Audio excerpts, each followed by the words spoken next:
Revista, en Aquí, Allá y en todas partes, junto a Hugo López.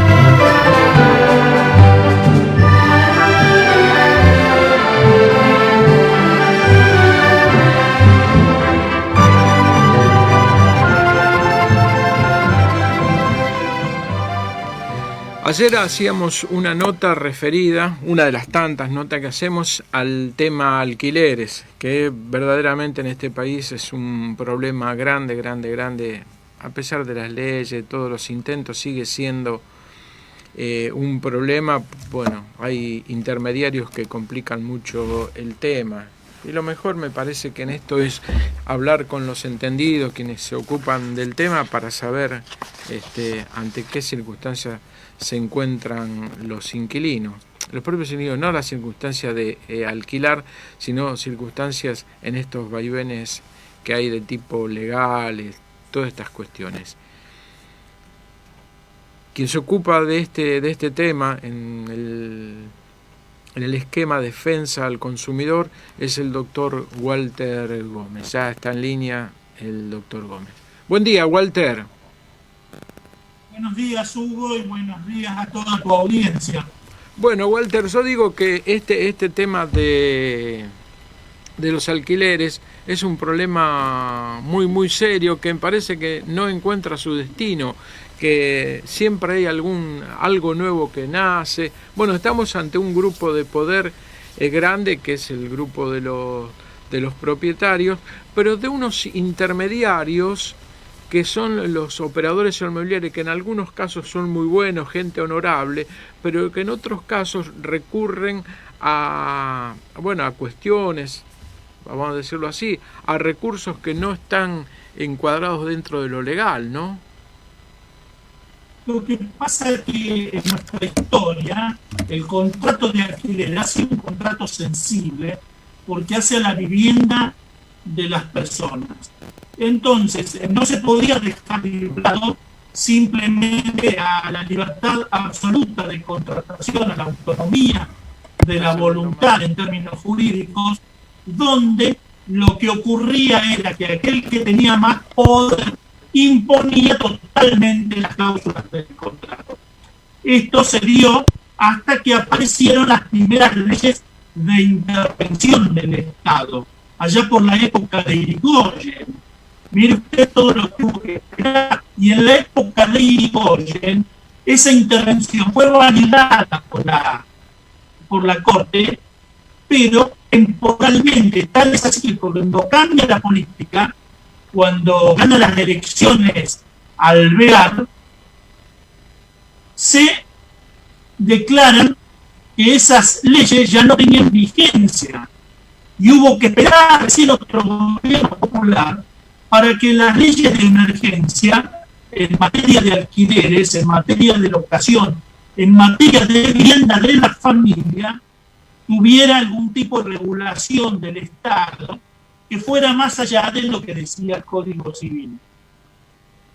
¿Qué ocurre en este mecanismo? Tenemos los propietarios que, si bien son muy poderosos, están atomizados. No son 5, 10 o 100, son miles. Por el otro lado, millones también los inquilinos. Y en el medio aparece el intermediario, el que une la oferta y la demanda y que por eso cobra una comisión. Todos estos actores, que son múltiples, tienen sus propias prácticas. Por supuesto, como en todo lado ocurre, está el que se quiere llevar todo, el propietario pasa también el intermediario y algunos inquilinos que también se han abusado de distintas leyes de emergencia. A partir del 84, que se sanciona, en 1984, con el retorno a la democracia, se sanciona una ley bastante ecuánime, aceptada por todos, que obviamente en todos estos años ha ido mostrando sus defectos, cosas para corregir. Siempre hubo tires y aflojes. En el medio surgió la colegiación de aquellos que se dedican, los mandatarios o los corredores inmobiliarios, de acuerdo a las provincias se fueron uniendo, ¿no? Se generó la colegiación, la lucha por el honorario. Bueno, todo esto que ha causado, obviamente, siempre un revuelo en esta materia tan sensible. Y llegamos al año 2020, donde se aprueba una nueva ley de alquileres. En realidad son algunas modificaciones en algunos aspectos sustanciales, en otros no tanto. Uno escucha y reflexiona sobre esto, ¿no? El lugar en el sistema capitalista que está el intermediario, ¿no? Que presiona más para sacar algo de este lado y del otro lado, del propietario y del inquilino, ahí en el medio. Pero hemos notado, y ayer lo hablábamos precisamente en el programa, que hay operadores inmobiliarios, y esto te lo pregunto ya como abogado, no solo como defensor del consumidor, del inquilino, sino como conocedor de la ley, que a veces utilizan mecanismos coercitivos que nos aparecen a nosotros, digo, como legos en esta cosa, como cuestiones que están reñidas con el derecho. Digo, de esto de llamar a las garantías para molestar cuando no hay ninguna necesidad, para decirle, mire lo que va a venir, y en qué circunstancia ponen al inquilino que un amigo o un pariente le ofreció, le brindó la garantía, de que ese hombre que le brindó la garantía, se encuentra entre un problema semejante. Esto que aparece realmente coercitivo y casi chantajista, ¿cómo está encuadrado en esta cuestión de derecho al consumidor, del propio derecho? A ver, hay un derecho propio del derecho inmobiliario que es la cuestión locación, y que en realidad está regulado en el Código Civil, pero de alguna manera en una clasificación para aquellos que trabajan, se lo clasifican dentro del derecho inmobiliario. Por supuesto, hay una parte más débil, hay una parte más fuerte, y existe este intermediario. Lo primero que hay que aclarar es que no es obligatorio tener un intermediario. Por supuesto, muchos propietarios dicen, yo me quiero sacar el problema de encima, le doy la vivienda, los departamentitos, lo que tenga, a una inmobiliaria que me los administre, que me represente. Y hay inquilinos que dicen, a ver, vamos a buscar, van mirando carteles, y como se encuentran en inmobiliarias, se recurren también a ellas. Pero lo primero que hay que decir es que no es obligatorio. Pueden locador, o sea, el dueño de la propiedad, el que va a alquilarla, y el inquilino, ponerse de acuerdo, celebrar un contrato y no utilizar los servicios de la inmobiliaria. Lo segundo, es cierto que ha habido algunas prácticas muy abusivas que muchas veces llevan a la gente a decir, yo no quiero contratar por inmobiliaria por lo que me pasa, o a los locadores decir, mira, he tenido tantos problemas con la inmobiliaria que busco hacerlo por mi cuenta, pero lo cierto es que esto no se da en la mayoría de los contratos de locación para vivienda, fundamentalmente.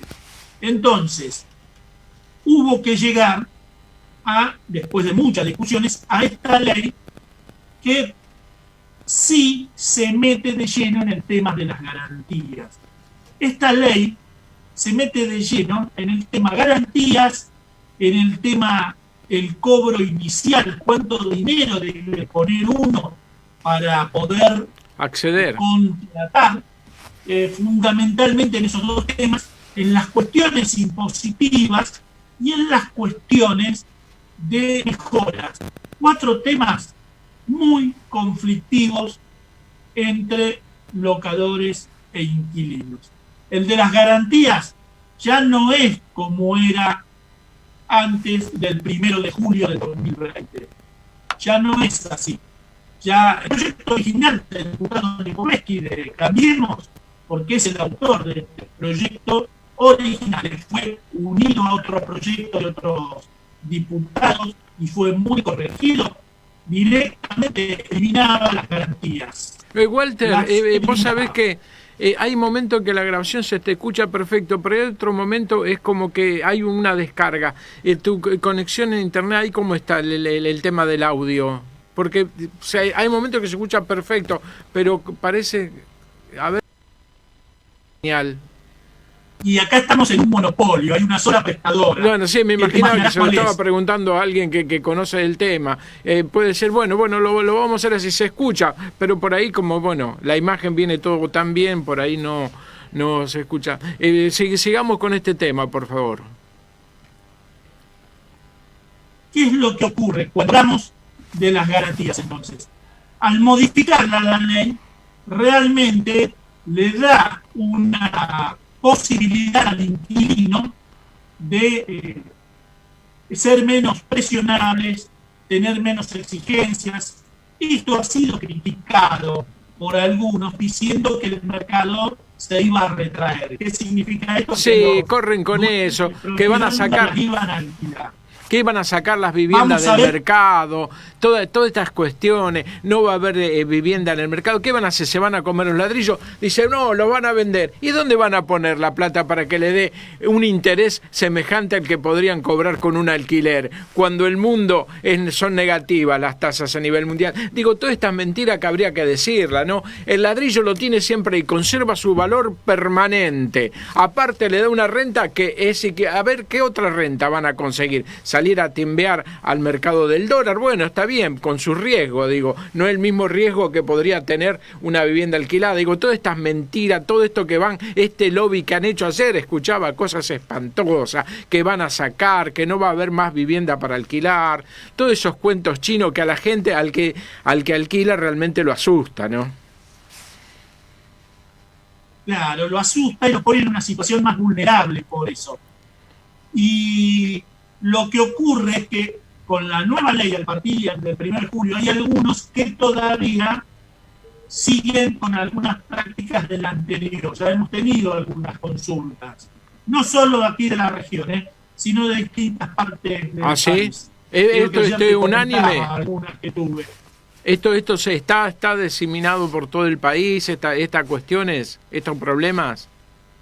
Sí, este tipo de prácticas son bastante comunes. Puede haber algunas modalidades que en alguna región se den más que otras, pero en general, como la ley nacional, las prácticas, las costumbres en general suelen ser nacionales. Hay que aclarar que con la nueva ley se ha limitado mucho lo que te puede exigir el locador en cuanto a garantías. ¿Por qué? Porque obviamente sigue existiendo el título de propiedad, pero ahora también puede ser del propio inquilino y no de un tercero. El inquilino, quien pretenda alquilar, deberá ofrecer o un título de propiedad o aval bancario, un seguro de caución, sí, la fianza de un tercero, que es la que conocemos habitualmente, la verdadera fianza, o incluso puede él mismo acreditar solvencia con recibos de sueldo certificados de ingresos. Es verdad eso, Walter. De estas 5 posibilidades, sí, él se va a ver obligado a ofrecer 2. Y de esas 2 posibilidades, el locador puede elegir una. Es decir, si ofrezco un título de propiedad y aval bancario, por ejemplo, el locador podría decir, quiero el aval bancario o quiero el título de propiedad, pero no las 2. Ya no le podrán decir, como antes, te exijo un título de propiedad de un tercero, 3 recibos de sueldo. No, eso en materia de vivienda se terminó. Son estas posibilidades, el inquilino se ve obligado a ofrecer por lo menos 2 y el locador a elegir una. Esto lo repito mucho porque se acotó muchísimo que te pueden exigir. Hemos tenido aquí muchísimos contratos donde se le exigían 2 garantías con acreditación de solvencia mediante título de propiedad. Esto hoy ya no va más. Así de simple. Y esto es lo que llevó a muchos a decir, se van a retirar las viviendas del mercado.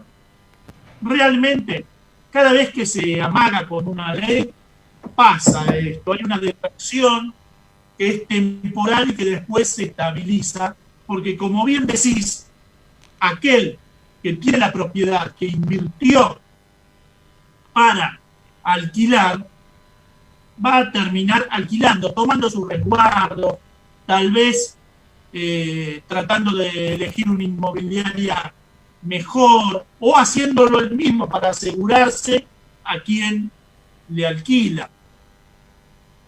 Esto disminuyó mucho el poder sobre el inquilino, pero también hay otro tema que era muy sensible, que era el costo para ingresar a la locación. El costo para ingresar era muy caro, lo sigue siendo, pero se le ha limitado. ¿Y cómo se le limitó? Primero, ya no te pueden pedir 3 meses de anticipo de alquiler. Solo un alquiler anticipado, el del mes. Vas a entrar en octubre, te pueden pedir por adelantado el mes de octubre. Ya no te pueden pedir depósitos en garantía, como ocurría, por ejemplo, de un mes por cada año del contrato. No. Ahora es solo un mes de depósito de garantía del valor del primer canon del contrato. Ya no más ni 2 ni 3, solo uno. Y que deberá reintegrarse al final del contrato al valor actualizado del alquiler. Así que esto, de alguna manera, desinfla las ganas de pedir depósitos en garantía. Claro, Walter, pero esto tiene lo otro, ¿no es cierto? Es decir, no en estas condiciones no te lo alquilo. Digo, por eso, digo... Claro, eso es lo que se dice. Eso, ante eso... Se dice que va a limitar. ¿Cómo? Pero vamos a ver cómo funciona. Claro. ¿Podría pasar? Sí, en algunos casos podría pasar, pero yo no creo que sea tan determinante. Creo que si pasa, se va a estabilizar. Se va a estabilizar rápidamente. No creo que dure mucho. Creo que las propiedades van a seguir en alquiler. Creo que no va a haber grandes variaciones ni modificaciones. No lo creo. Bueno, uno nada lo demuestra por ahora. Es más la alarma de algunos operadores que lo que está pasando realmente. Uno ha escuchado en Fíjate que... Sí, uno ha escuchado en este tema, realmente resuena como una barbaridad, ¿no? Algunos que dicen, bueno, dice, usted vaya y discuta con su propietario, dice, discuta el contrato, y vos, que es tu casa, donde tenés tu familia, digo, por eso estamos hablando quizás más del sistema, vos sos un hombre sensible a estas cuestiones del sistema, cómo funciona. ¿Te imaginas a un tipo que tiene la familia metida ahí, que se tiene que mudar, ir a discutir con un tipo que tiene 15, 20, 50 o 100 departamentos? ¿Qué poder y qué fuerza puede tener? Digo, por eso termina siendo perverso ese tipo de cosas. Viste que, pero lo han dicho y por ahí el sistema dice, bueno, puede discutir usted con el propietario, el alquiler, a ver cómo es. Ir a discutir cuando vos tenés tu familia metida ahí, los chicos en el colegio por ahí, bueno, toda tu vida en un lugar, y si vamos más atrás, si vos discutir el tema de la cueva, digo, vamos a lo antropológico, ¿no? Digo, con un poderoso, digo, con el león, ¿cómo es el tema? No, eso no pasa. La realidad es que aquel que tiene muchas propiedades no se sienta a discutir con el inquilino. Y si se le entregó una inmobiliaria, la inmobiliaria dice, este es el contrato, estas son las reglas. Por eso fue necesario sancionar leyes para tratar de alguna manera de equilibrar. Porque en la teoría, donde se sientan las partes a negociar libremente y cada cual defiende sus intereses, es muy linda, suena linda. Pero en la práctica, estos casi 100 y pico de años que venimos discutiendo este tema, es falso. ¿Por qué? Porque el pez grande se come al pez más chico si nadie interviene para equilibrar. Bueno, El pero que interviene es el Estado. bueno, Perón ya había hablado de esto, ¿no? Todo aquello que no se legisla a favor del débil queda legislado a favor del rico. Bueno, esto se lo estoy diciendo un abogado, lo sabe perfectamente, ¿no? Es básico, es básico. Tal es así que en el derecho las doctrinas que se llaman solidaristas han tenido totalmente en cuenta este tema. De ahí surge la defensa del consumidor, de ahí surge el derecho laboral, de ahí surge el derecho de las locaciones. Es indudable. Se hace muy difícil, por eso la ley debe poner coto. Es cierto que históricamente el plazo y el precio han sido las dos variables más sensibles. Por eso, normalmente las leyes de intervención más duras prorrogaban los alquileres o congelaban los precios. Hago un paréntesis. Nosotros estamos en esta situación, en este momento, de congelamiento de alquileres y de prórroga, pero basado exclusivamente en la pandemia. Nada nos dice por ahora que pudiera haber ese otro congelamiento.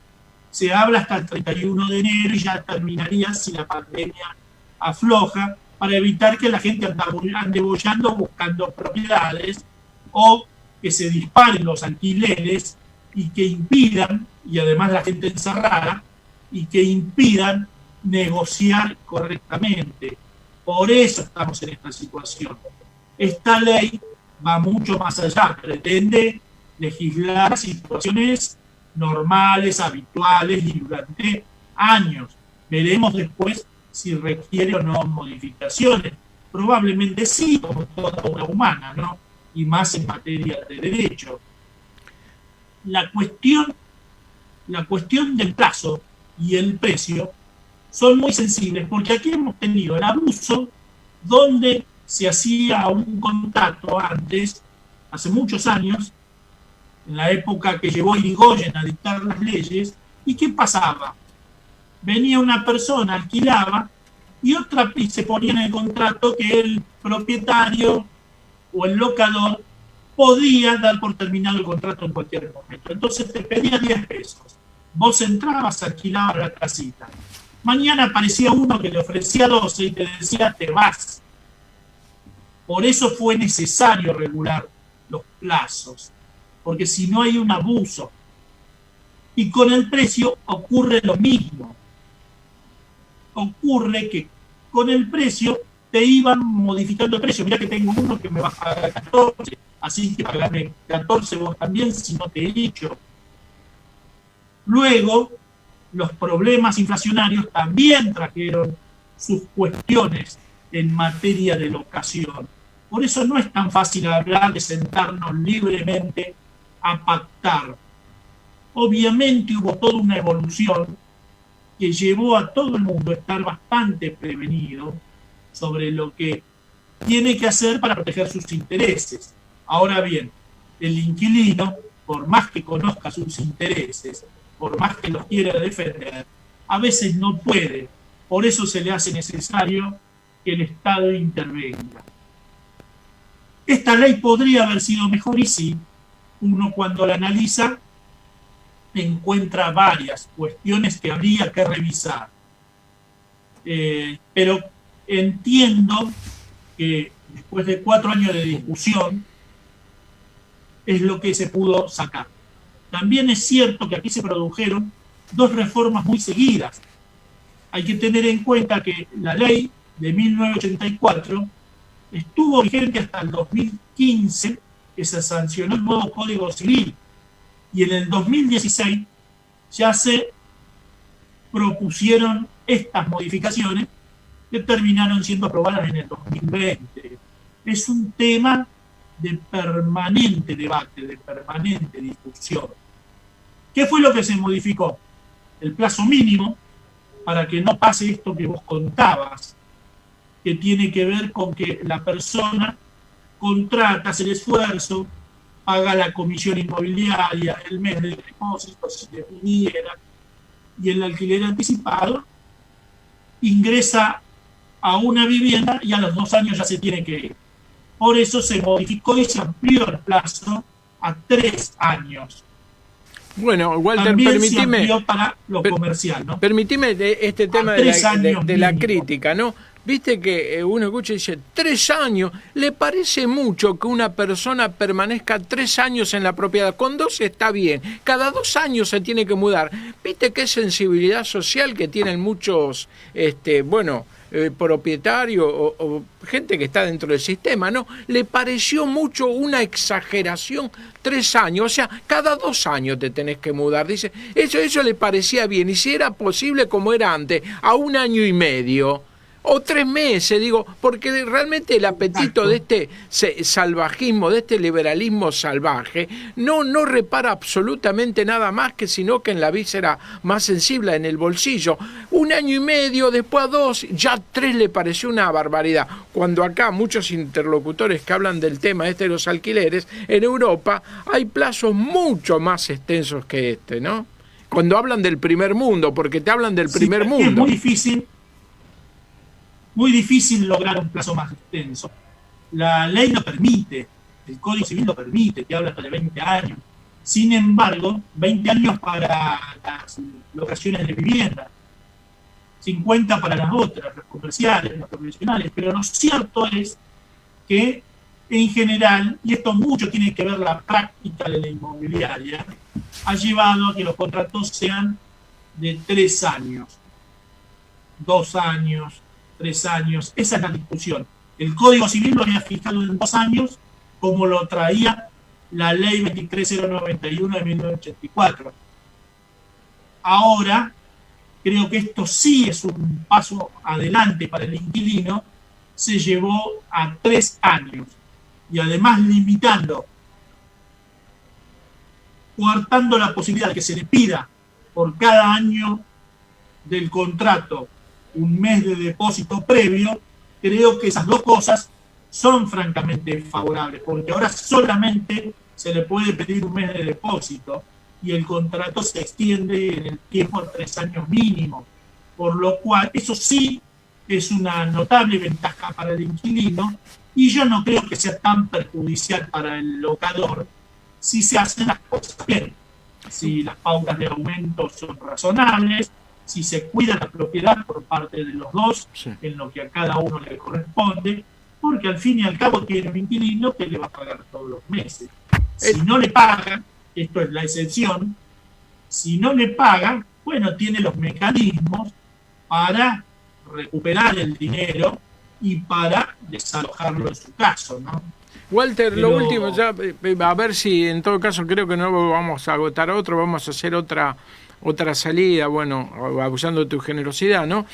Un tema que llama mucho la atención es el tema del local en alquiler, donde se establece un comercio, donde ya no depende de una familia como en el caso de la vivienda, de la vivienda única, sino que el local comercial hay en algunos casos que dependen 10 o 15 familias de ese local, porque ahí está establecido el comercio. Ha ocurrido acá en Rosario, incluso hubo un movimiento acá que tiene que ver con el gremio, donde un local le pedían exageraciones y le costó, no pudieron arreglar porque era una manera exagerada lo que le pedían, no solo el comerciante que perdió su negocio, su comercio, sino que quedó 15 personas en la calle por ese apetito. Digo, eso que no está regulado, esos abusos. El tipo, bueno, se lo alquiló a los pocos días o unos meses después se lo alquiló otro. Pero ¿qué pasó? Fue mucho más allá que del perjuicio de una familia. Fue a 15 familias cuando se tratan de locales comerciales. Me parece que ahí también hay una falla, ¿no? O un vacío muy grande. No, ahí hay una ausencia total. No, ahí debo decir que la ley no ha prácticamente modificado nada importante, y menos referido a eso. ¿Por qué? Porque esto que te estoy contando que modificó es para los viviendas familiares. Para el comercial modificó el plazo mínimo, sí, lo llevó a 3 años, pero después todas las otras ventajas que hablamos de las garantías, que hablamos de lo que se le puede pedir al ingreso, o incluso de las actualizaciones, Al contrario, creo que está en una situación muchísimo más endeble. Muchísimo más endeble. Bueno. ¿Por qué? Porque esta ley, por ejemplo, modifica el tema precios. Sí. Interviene directamente. Primero deroga la ley de convertibilidad en cuanto a los contratos de locación. Es decir, está permitida la repotenciación, la actualización, la indemnización, la indexación por índice. En la vivienda familiar, lo que hace es ponerle un límite. Aumentos anuales, es decir, una vez por año, después de 12 meses del contrato, con un índice específico.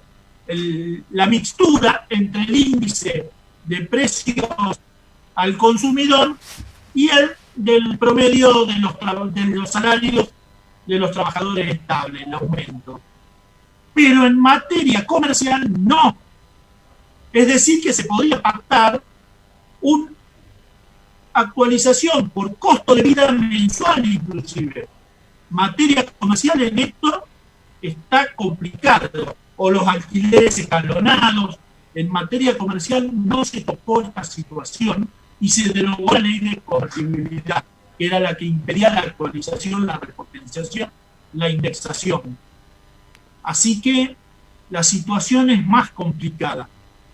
Solo el plazo es una buena, algo útil porque lleva al local comercial nuevamente a los 3 años, como era en la vieja ley, en la ley de 1984. Pero además,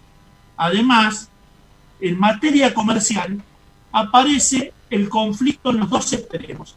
Al inicio del contrato, cuando alguien quiere probar con un comercio en una zona donde sí queda atrapado por los 3 años, y si se quiere ir antes tiene que indemnizar y aguantarse los 6 meses si el negocio no le funciona, o si tiene el negocio, inaugura un negocio y a los 2 meses le ponen unos gigantes frente, y al final, cumplió los 3 años, cuando va a renovar porque se quiere quedar, porque le está yendo bien, y esto lo digo porque lo he visto, le hacen un prorrateo, dicen está ganando tanto, le está yendo muy bien, le aumentamos el alquiler 200%. No hay ninguna limitación para eso, tanto en la vivienda familiar o en el local comercial. No hay limitación en cuanto al precio inicial.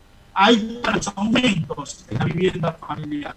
En el comercial, ninguna limitación en cuanto al precio en la materia de la ley, por lo cual es posible, de hecho ha ocurrido, el Sindicato de Empleados del Comercio lo sabe muy bien porque lo ha padecido, ha ocurrido que este abuso lleva no solo a la pérdida del comercio, sino a la fuente de trabajo que van de la mano, porque a veces no es posible conseguir un local en la misma zona, en la misma avenida, y sabemos que en lo comercial es muy sensible eso. Bueno, eso, Walter, te lo doy fe porque así... Es una deuda de la ley, así, y una deuda importante.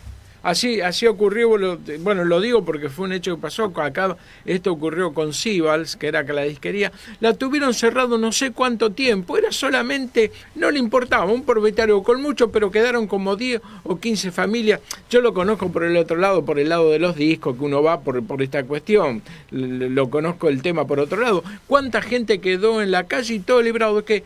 Y por eso, cuando hablan de víctima, ¿quién es la víctima? Dice el local. Porque no le dieron una cosa exagerada, tremenda. Quedaron 15 personas sin trabajo, se cerró un comercio y el local estuvo cerrado, no sé si cerca de un año. Esos son los, digamos, el liberalismo salvaje, lo justo que se da. En pizzerías. Sí. Son rubros sensibles. Lo he visto en el gastronómico, donde le calculaban cuánta gente entró, lo he discutido con los propietarios, le calculaban cuál era el ingreso y le aumentaron el alquiler a las nubes, no teniendo en cuenta otros costos operativos muy importantes que tienen. Sí. Y por el otro lado lo he visto en algunas pilcherías, donde también, si bien eran pocos empleados, pero si te toca a vos, es el 100% de tu problema. No es una cuestión estadística nada más cuando el afectado es uno.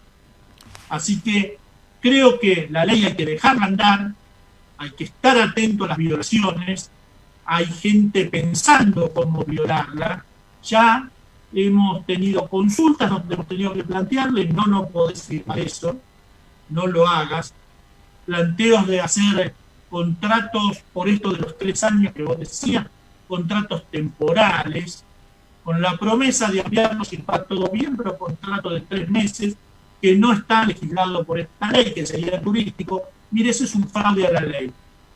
Y al locador no se lo recomiendo hacerlo, porque si el inquilino va a ver un abogado, le va a decir cómo tiene que hacer para quedarse los 3 años, porque van a mandar una carta diciendo que es un contrato de turismo en fraude a la ley, y van a tener igual los 3 años, y usted, si es locador, no va a poder aprovechar alguna de las cuestiones de la ley. Por eso, mire, tratemos de encauzarnos en la ley, y después si hay que discutir modificaciones, se discutirán.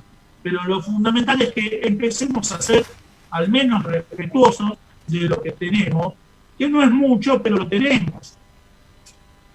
Es verdad. Bueno, Walter, vamos a ver si el tema de los locales comerciales, porque algo sumamente interesante abordar, porque depende más de una persona que sería el locatario de una vivienda, de la vivienda única.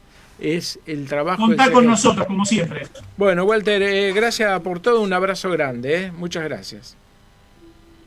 Ahí tu hija, ahí la estamos viendo. Acá la vemos, hay que quiere participar de la nota. Soy el niñero, con esto de que los niñeros no pueden venir, hace meses que no es un niñero. Bueno, ahí la vemos, ahí vemos su mano. Mostrala, a ver, mostrala. A ver. Muy bien. Bueno, Walter, un abrazo grande, Saludo a la niña también. Saludos a vos y a toda tu audiencia. Cuando nos llames, siempre listo. Bueno, muchas gracias. Así hablamos con Walter Gómez, abogado dedicado a defensa del consumidor, que ha hecho una exposición con respecto a virtudes, defectos y mejoramiento que puede tener la ley de alquileres.